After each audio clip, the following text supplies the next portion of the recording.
আলহামদুলিল্লাহ রব্বিল আলামিন ওয়াসসালাতু ওয়াসসালামু আলা রাসূলিহিল আমিন আম্মা বা'দ। সমস্ত প্রশংসা ও কৃতজ্ঞতা একমাত্র মহান আল্লাহ সুবহানাহু ওয়া তাআলার জন্য, যিনি আমাদের সকলকে সৃষ্টি করেছেন, যার হাতে আমাদের সকলের জীবন ও মরণ। সালাত ও সালাম বর্ষিত হোক তার পক্ষ থেকে প্রেরিত সর্বশেষ ও সর্বশ্রেষ্ঠ রাসূল মুহাম্মদ সাল্লাল্লাহু আলাইহি ওয়াসাল্লামের উপর। আল্লাহুম্মা সাল্লি আলা আবদিকা ওয়া রাসূলিকা মুহাম্মদ ওয়া আলা আলিহি ওয়া আসহাবিহি আজমাইন। সুপ্রিয় দর্শক মণ্ডলী, ইতিপূর্বে আমরা খাতামুন নবিয়্যিন সিরিজে সিরাতুন নবীর উৎস এবং তার পরিচয় সম্পর্কে আলোচনা করেছিলাম। আজকে ইনশাআল্লাহ আমরা সিরাতুন নবী চর্চার সূচনা এবং ইতিহাস সম্পর্কে আলোচনা করব। আসলে সিরাতুন নবী, তার চর্চা এবং তার আলোচনা অন্যান্য জ্ঞান বিজ্ঞানের অন্যান্য শাখার মতোই দুই ভাগে বিভক্ত ছিল, মৌখিকভাবে এবং লিখিতভাবে। এবং অন্যান্য শাস্ত্রের শাখা প্রশাখার মতোই সিরাত চর্চার লিখিত রূপ আমাদের সামনে অনেক পরে আসে, মৌখিক আলোচনার পরে। যেমন আমরা যদি খেয়াল করি, পবিত্র কোরআন সংকলন কাগজের পাতায় হওয়ার পূর্বেই এটা সাহাবে কেরাম রাদিয়াল্লাহু তাআলা আনহুম তাদের অন্তরে, তাদের সিনায়, তাদের বুকের মধ্যে সংরক্ষিত ছিল। হাদিসে রাসূল সাল্লাল্লাহু আলাইহি সাল্লামের ব্যাপারেও একই কথা। এটা কাগজের পাতায় লিপিবদ্ধ হওয়ার আগে মানুষের সিনায়, মানুষের মুখে এটার চর্চা শুরু হয় এবং মানুষ মৌখিকভাবে তাদের স্মৃতিতে হাদিসে রাসূল মুখস্থ করার চেষ্টা করেন এবং সংরক্ষণ করে রাখেন। তো একইভাবে সিরাতুন নবী সাল্লাল্লাহু আলাইহি ওয়াসাল্লামের চর্চা মৌখিকভাবে শুরু হয়েছিল। সাহাবে কেরাম রাদিয়াল্লাহু তাআলা আনহুম, যারা আল্লাহ রসুলের সান্নিধ্য এবং তার সাহচর্য পাওয়ার সৌভাগ্য অর্জন করেছিলেন, তারা যখনই চাইতেন আল্লাহ রসুল সাল্লাল্লাহু আলাইহি ওয়াসাল্লামকে কোনো বিষয়ে প্রশ্ন করতে পারতেন। তারা যদি আল্লাহ রসুল সাল্লাল্লাহু আলাইহি ওয়াসাল্লামকে দেখতে চাইতেন, তো তার দরবারে উপস্থিত হয়ে তাদের সে আগ্রহ, তাদের সে পিপাসা তারা নিবারণ করতে পারতেন। এরপরে আমরা সাহাবে কেরাম রাদিয়াল্লাহু তাআলা আনহুম তাদের মাঝেই দেখতে পাই যে যখন সাহাবে কেরাম রাদিয়াল্লাহু তাআলা আনহুম তাদের সামনে রসুলের কোনো অবস্থা, কোনো আমল, কোনো আচরণ অস্পষ্ট থাকতো, তারা অন্যান্য সাহাবী যারা সেই ব্যাপারে অবগত ছিলেন তাদেরকে প্রশ্ন করতেন, তাদেরকে জিজ্ঞাসা করতেন, তাদের থেকে জানার চেষ্টা করতেন। এই ব্যাপারে আমরা অনেক বর্ণনা হাদিসের কিতাবে, ইতিহাসের কিতাবে পাই। যেমন একটা ২-৪টা উদাহরণ যদি আমরা পেশ করি, তো বিষয়টা আমাদের সামনে আরো স্পষ্ট হবে।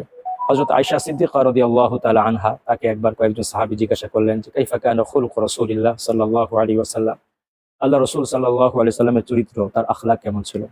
তাদের সেই প্রশ্নের জবাবে হযরত আয়েশা সিদ্দিকা রাদিয়াল্লাহু তাআলা আনহা ইরশাদ করেন, কানা খুলুকুহু আল কোরআন, তার চরিত্র ছিল কোরআনের বাস্তব নমুনা। তো কানা খুলুকুহু আল কোরআন, তার চরিত্র ছিল কোরআনের বাস্তব নমুনা, এটা ছিল সাহাবায়ে কেরাম রাদিয়াল্লাহু তাআলা আনহুমের একটা অংশের প্রশ্নের উত্তর। তো এইভাবে হযরত আনাস রাদিয়াল্লাহু তাআলা আনহু তিনি একটি হাদিস বর্ণনা করেন যে জাআ সালাসাতু রাহতিন ইলা বুয়ুতি আজওয়াজিন নবী সাল্লাল্লাহু আলাইহি ওয়াসাল্লাম ইয়াসআলুনা আন ইবাদাতিহি। এই তিনজন সাহাবী হযরত রাসূল করিম সাল্লাল্লাহু আলাইহি ওয়াসাল্লামের স্ত্রীদের ঘরে এসে তার ইবাদত সম্পর্কে তাদেরকে প্রশ্ন করলেন।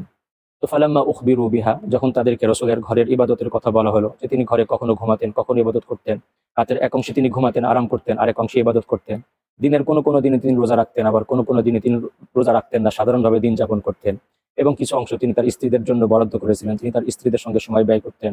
এই সমস্ত আমলের কথা যখন সেই তিন সাহাবীকে বলা হলো, কাআন্নাহুম তাকাল্লুহা, যেন তাদের কাছে রাসূলের ইবাদত তাদের অনুসরণ করার জন্য কম মনে হলো। তারা মনে মনে চিন্তা করলেন যে আইনা নাহনু মিনান নবিয়্যি সাল্লাল্লাহু আলাইহি ওয়াসাল্লাম, আল্লাহ রসুল, তাকে তো আল্লাহ সুবহানাহু ওয়া তাআলা পূর্ববর সমস্ত গুনাহ মাফি করে দিয়েছেন এবং তার মর্যাদা আল্লাহর কাছে অনেক বেশি। তো তিনি যদি সামান্য ইবাদত করেন তো সেটা আল্লাহর কাছে অনেক বেশি হবে। তো আমরা যেহেতু তার মতো, তার পর্যায়ের কোনো মানুষ নই, আমরা সাধারণ মানুষ, কাজে আমরা যদি অল্প ইবাদত করি তো আমরা হয়তো আল্লাহর কাছে নাজাত পাবো না, মুক্তি পাবো না। এই জন্য তারা নিজেদের ব্যাপারে অনেক বড় বড় ইবাদত করার পরিকল্পনা এবং প্রতিজ্ঞা প্রকাশ করলেন।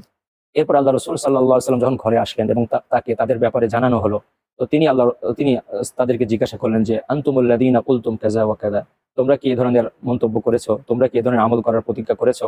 এরপর আল্লাহ রসুল সাল্লাল্লাহু আলাইহি ওয়াসাল্লাম তাদেরকে বললেন, ইন্নী আখশাকুম লিল্লাহ, আমি তোমাদের মধ্যে সবচেয়ে বেশি আল্লাহকে ভয় করি। ইন্নী আতকাকুম লিল্লাহ, আমি তোমাদের মধ্যে সবচেয়ে আল্লাহকে বেশি ভয় করি এবং আল্লাহ সম্পর্কে আমি সবচেয়ে বেশি তোমাদের থেকে জানি। এবং আমি কখনো ইবাদত বন্দেগী করি, কখনো আরাম করি, কখনো রোজা রাখি, কখনো রোজা না রেখে স্বাভাবিকভাবে জীবন যাপন করি, দিন যাপন করি। আবার আমি বিবাহ করেছি, আমার পরিবার রয়েছে, আমার স্ত্রী রয়েছে, আমার সন্তান সন্ততি রয়েছে। এই সবগুলো হচ্ছে আমার সুন্নাহ।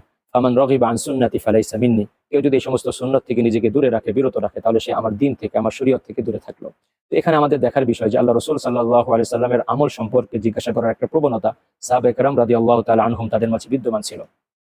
এরপরে সাহাবায়ে কেরামের জামানা যখন শেষ হয়ে গেল, তাবেঈনদের যুগ যখন আসলো, তখন অনেক তাবেঈ ইসলাম গ্রহণ করার পরে তারা আল্লাহ রাসূল সাল্লাল্লাহু আলাইহি ওয়াসাল্লামের কোনো সাহাবীকে জিজ্ঞাসা করতেন যে আল্লাহ রাসূলের চেহারা কেমন ছিল, আল্লাহ রাসূল এর বৈঠক কেমন ছিল, তিনি কিভাবে খাবার গ্রহণ করতেন, কিভাবে তার লেবাস কেমন ছিল, এই সমস্ত বিভিন্ন বিষয়ে তারা প্রশ্ন করতেন। এর নমুনা আমরা ইতিহাসের কিতাবে, হাদিসের কিতাবে পাই।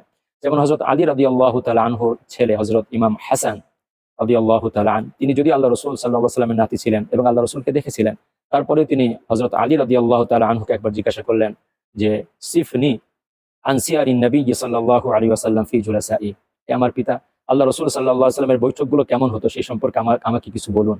এরপরে হযরত ইমাম হাসান রাদিয়াল্লাহু তাআলা আনহুর ভাই হযরত ইমাম হুসাইন রাদিয়াল্লাহু তাআলা আনহু, তার থেকে এরকম বর্ণনা পাওয়া যায় যে সাআলতু খালি হিন্দ ইবনে আবি হালা আন মানতিকি রাসূলিল্লাহ সাল্লাল্লাহু আলাইহি ওয়াসাল্লাম, আমি আল্লাহ রাসূলের সাহাবী হযরত হিন্দ ইবনে আবি হালা রাদিয়াল্লাহু তাআলা আনহু তাকে জিজ্ঞাসা করলাম যে আল্লাহ রাসূলের কথা বলার পাচন ভঙ্গি কেমন ছিল সেই সম্পর্কে আমাকে কিছু বলুন। এইভাবে দেখা যায় যে সাহাবায়ে কেরাম রাদিয়াল্লাহু তাআলা আনহুম, তাদের মধ্যে একটা শ্রেণী ছিল যাদেরকে নাআত অথবা ওয়াসফ লি আওসাফি রাসূলিল্লাহ সাল্লাল্লাহু আলাইহি ওয়াসাল্লাম বলা হতো, যে তারা আল্লাহ রাসূলের চেহারার বিবরণ প্রদান করতে, বিবরণ সম্পর্কে আলোচনা করতে বেশ পারদর্শী ছিলেন। এজন্য তাদেরকে নাআত অথবা ওয়াসফ লি আওসাফি রাসূলিল্লাহ সাল্লাল্লাহু আলাইহি ওয়াসাল্লাম বলে খেতাব দেওয়া হয়েছিল। এবং আরেক পর্যায়ে আমরা দেখতে পাই যে হযরত ইমাম হুসাইন রাদিয়াল্লাহু তাআলা আনহুর সন্তান হযরত আলী ইবনে হুসাইন ইবনে আবি তালিব, তার হযরত আলী রাদিয়াল্লাহু তাআলা আনহু, ইমাম হুসাইন রাদিয়াল্লাহু তাআলা আনহুর ছেলে হযরত আলী রাদিয়াল্লাহু তাআলা আনহু, তিনি বলছেন যে কুন্না নুআল্লামু মাগাজি রাসূলিল্লাহ সাল্লাল্লাহু আলাইহি ওয়াসাল্লাম ওয়া সারায়াহু কামা কুন্না নুআল্লামু সূরাতাম মিনাল কুরআন, আমাদেরকে আমাদের ঘরে আল্লাহ রাসূল সাল্লাল্লাহু আলাইহি ওয়াসাল্লামের যুদ্ধ, তার গজওয়া এবং তার সারায়া সম্পর্কে শিক্ষা দেওয়া হতো, যেমন আমাদেরকে কোরআনের সূরা শিক্ষা দেওয়া হতো। তো এই বর্ণনা থেকে আমরা এতটুকু উপলব্ধি করতে পারি যে সাহাবায়ে কেরাম রাদিয়াল্লাহু তাআলা আনহুম, তারা তাদের সন্তানদেরকে, তাদের ঘরের সদস্যদেরকে, পরিবারের সদস্যদেরকে কোরআনের সূরা যেভাবে গুরুত্ব সহকারে শিক্ষা দিতেন, সেই একই গুরুত্বের সাথে আল্লাহ রাসূল সাল্লাল্লাহু আলাইহি সাল্লামের সিরাত সম্পর্কে, তার সুন্নাত সম্পর্কে, তার গজওয়া, তার জিহাদ সম্পর্কেও তাদেরকে শিক্ষা প্রদান করতেন। তো এইভাবে দেখতে পাই যে আমরা আল্লাহ রাসূল সাল্লাল্লাহু আলাইহি সাল্লামের জীবদ্দশায় এবং তার ইন্তেকালের পরে সাহাবায়ে কেরাম রাদিয়াল্লাহু তাআলা আনহুম, তাদের মাঝে, তার পরবর্তী প্রজন্ম তাবেঈনদের মাঝে আল্লাহ রাসূল সাল্লাল্লাহু আলাইহি সাল্লামের সিরাত চর্চা অত্যন্ত জোরদারভাবে বিদ্যমান ছিল। এটা ছিল মৌখিকভাবে সিরাতের চর্চার প্রথম রূপ। এরপরে আসে লিখিতভাবে কাগজের পাতায় আল্লাহ রাসূল সাল্লাল্লাহু আলাইহি সাল্লামের সিরাত সংরক্ষণের ধারা। তো যদি আমরা খেয়াল করি, ইতিহাসের দিকে তাকাই, তাহলে সিরাত লিখিতভাবে চর্চা করার ক্ষেত্রে অথবা লিখিতভাবে সংরক্ষিত করার ক্ষেত্রে সবচেয়ে বেশি অবদান যার নামটা স্বর্ণাক্ষরে লেখা রয়েছে ইতিহাসের পাতায়, তিনি হচ্ছেন পঞ্চম খলিফা হযরত ওমর ইবনে আব্দুল আজিজ রাদিয়াল্লাহু তাআলা আনহু। তার খেলাফতকালে, তার পৃষ্ঠপোষকতায় তিনি সিরাত চর্চার দিকে অত্যন্ত বেশি মনোযোগ এবং আগ্রহ প্রকাশ করেন। তার খেলাফতকালে তিনি অনেক আলেম ওলামাকে আদেশ দিয়েছিলেন তারা যেন তাদের মসজিদে, তাদের দর্সে আল্লাহ রাসূল সাল্লাল্লাহু আলাইহি সাল্লামের সিরাত সম্পর্কে এবং মাগাজি সম্পর্কে আলোচনা করেন। তিনি দামেস্কের জামে মসজিদে হযরত আসিম ইবনে কতাদা আল আনসারী রাদিয়াল্লাহু তাআলা আনহু তাকে আদেশ দিয়েছিলেন, তাকে নির্দেশ দিয়েছিলেন যাতে তিনি সেখানে আল্লাহ রাসূল সাল্লাল্লাহু আলাইহি সাল্লামের মাগাজি সম্পর্কে আলোচনা করার ব্যবস্থা করেন। এবং তারই পৃষ্ঠপোষকতায় বিখ্যাত মুহাদ্দিস হযরত ইবনে শিহাব আজ-জুহরি রাহিমাহুল্লাহু তাআলা, তিনি সিরাত চর্চার ব্যাপারে, সিরাতের লিখিত চর্চার ব্যাপারে অত্যন্ত গুরুত্বপূর্ণ অবদান রাখেন এবং তার হাতে সিরাত শাস্ত্রটি একটি শাস্ত্রীয় রূপ লাভ করে। তিনি সর্বপ্রথম সিরাতের উপর একটা কিতাব লেখেন, একটা বই লেখেন, যে বইটির নাম ছিল মাগাজি রাসূলিল্লাহ সাল্লাল্লাহু আলাইহি ওয়াসাল্লাম। বাকি দুর্ভাগ্যবশত সেই কিতাবটি বর্তমানে সংরক্ষিত অবস্থায় নেই। এবং তিনি তার শাগিরদের সামনে, তার ছাত্রদের সামনে সিরাত বিষয়ে অনেক আলোচনা এবং রাসূলের অনেক বর্ণনা পেশ করেন। এবং তার বিভিন্ন ছাত্র, তার অসংখ্য ছাত্রের মাঝে দুইজন বিখ্যাত ছাত্র ছিলেন মুসা ইবনে উকবা এবং মুহাম্মদ ইবনে ইসহাক। পরবর্তীতে তাদের হাতে সিরাত চর্চা অব্যাহতভাবে গতি লাভ করে এবং পরবর্তী প্রজন্মের মধ্যে সিরাত চর্চার ধারা সৃষ্টি হয়। যেমন মুসা ইবনে উকবা, তিনি একটি সিরাতের কিতাব রচনা করেন। তার সিরাতের কিতাবের নামটিও ছিল মাগাজি রাসূলিল্লাহ সাল্লাল্লাহু আলাইহি ওয়াসাল্লাম। এটা ছিল সিরাত বিষয়ক দ্বিতীয় কিতাব। এবং মুহাম্মদ ইবনে ইসহাক রাহিমাহুল্লাহ, তিনি সিরাত বিষয়ক তৃতীয় আরেকটি কিতাব লেখেন। তার কিতাবের নাম ছিল সিরাতু রাসূলিল্লাহ সাল্লাল্লাহু আলাইহি ওয়াসাল্লাম। এবং বর্তমানে মুহাম্মদ ইবনে ইসহাকের সিরাতের কিতাবটিকেই সিরাত বিষয়ক সর্বপ্রথম এবং সবচেয়ে প্রাচীন কিতাব হিসাবে গ্রহণ করা হয়েছে। পরবর্তীতে অনেক আলেম এবং অনেক বিশেষজ্ঞ মুহাদ্দিস বা ঐতিহাসিকগণ সিরাত ইবনে ইসহাককে সামনে রেখে তারা তাদের সিরাতের কিতাব রচনা করেন। এই পর্যায়ে সবচেয়ে বেশি এবং বিখ্যাত কিতাবের নাম রয়েছে সিরাত ইবনে হিশাম। ইবনে হিশামের পুরা নাম ছিল আব্দুল মালিক ইবনে হিশাম। তিনি ছিলেন মুহাম্মদ ইবনে ইসহাকের কাছের ছাত্র। তিনি ইবনে ইসহাকের সিরাত কিতাবকে সামনে রেখে তারই বিন্যাস এবং পরিমার্জন করেন এবং তার কিতাবের আলোকেই পরবর্তী সময়ে বিভিন্ন যুগে বিভিন্ন সময়ে বিভিন্ন ধরনের কিতাব লেখা হয়। এইভাবে যদি আমরা খেয়াল করি যে আল্লাহ রাসূল সাল্লাল্লাহু আলাইহি সাল্লামের সিরাত চর্চা মৌখিকভাবে যেমন তার জীবদ্দশাতেই চালু ছিল, তেমনি তার ইন্তেকালের পরে মৌখিক সিরাত চর্চাও যেমন অব্যাহত ছিল, তেমনি লিখিতভাবেও তার সিরাতকে সংরক্ষণ করার ধারা সৃষ্টি হয় এবং সেই ধারা আজও পর্যন্ত অব্যাহত রয়েছে। এবং আমরা যদি খেয়াল করি যে সিরাতের কিতাব শুধুমাত্র আরবি ভাষাতেই রচিত হয়েছে, বিষয়টি এমন নয়। আমাদের এই বাংলাদেশে, আমাদের বাংলা ভাষাতেও সিরাত বিষয়ক অসংখ্য কিতাব রয়েছে, অসংখ্য গ্রন্থ রচিত হয়েছে। সিরাত বিষয়ক গবেষক নাসির হেলাল, তিনি সিরাত বিষয়ক একটি বই লিখেছেন। সিরাত বিষয়ক গবেষণা ছিল যে বাংলা ভাষায় সিরাত বিষয়ক গ্রন্থপঞ্জি, তিনি তার একটি পূর্ণাঙ্গ তালিকা পেশ করার চেষ্টা করেছেন।